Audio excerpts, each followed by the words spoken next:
सतनाम सत साहिब।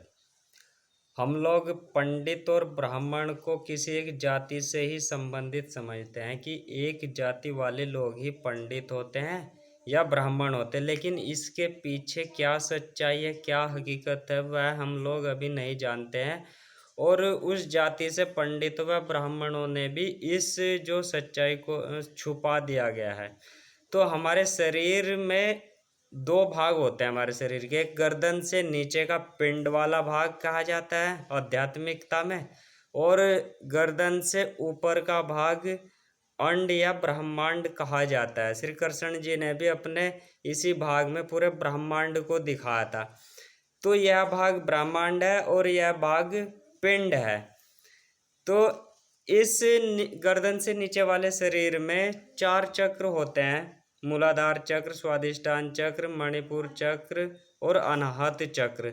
तो जो साधक इन 4 चक्रों को भेद देता है या पार कर जाता है, या इस पूरे गर्दन से नीचे के पूरे शरीर की जानकारी उस साधक को हो जाती है, तो वह साधक उस मालिक की नज़रों में पंडित हो जाता है, पंडित कहलाता है। उसे पिंड की पूरी जानकारी है।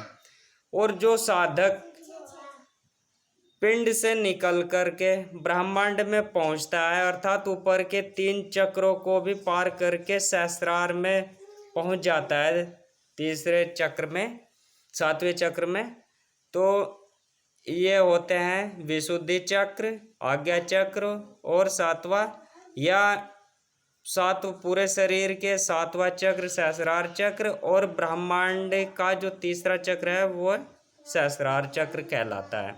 तो जो साधक सहस्रार चक्र तक पहुंच जाता है वही सही अर्थों में ब्राह्मण होता है, क्योंकि उसका मन हमेशा अब ब्रह्म में मन है, यानी ब्रह्म में मन अर्थात ईश्वर में मन हो जाता है। अर्थात वह गहन समाधि को प्राप्त होता है, प्रज्ञा वहाँ पर जागृत होती है, विवेक जागृत होता है, तो उसका मन हमेशा ब्रह्ममय होता है। तो जो ब्रह्ममय मन होता है वही सही अर्थों में ब्राह्मण होता है, और यह कोई जाति से नहीं होता है। संसार का प्रत्येक व्यक्ति ब्रह्ममय मन को प्राप्त कर सकता है, ज्ञान समाधि को प्राप्त कर सकता है, और आप सभी भी प्राप्त कर सकते हैं। सतनाम सत साहिब।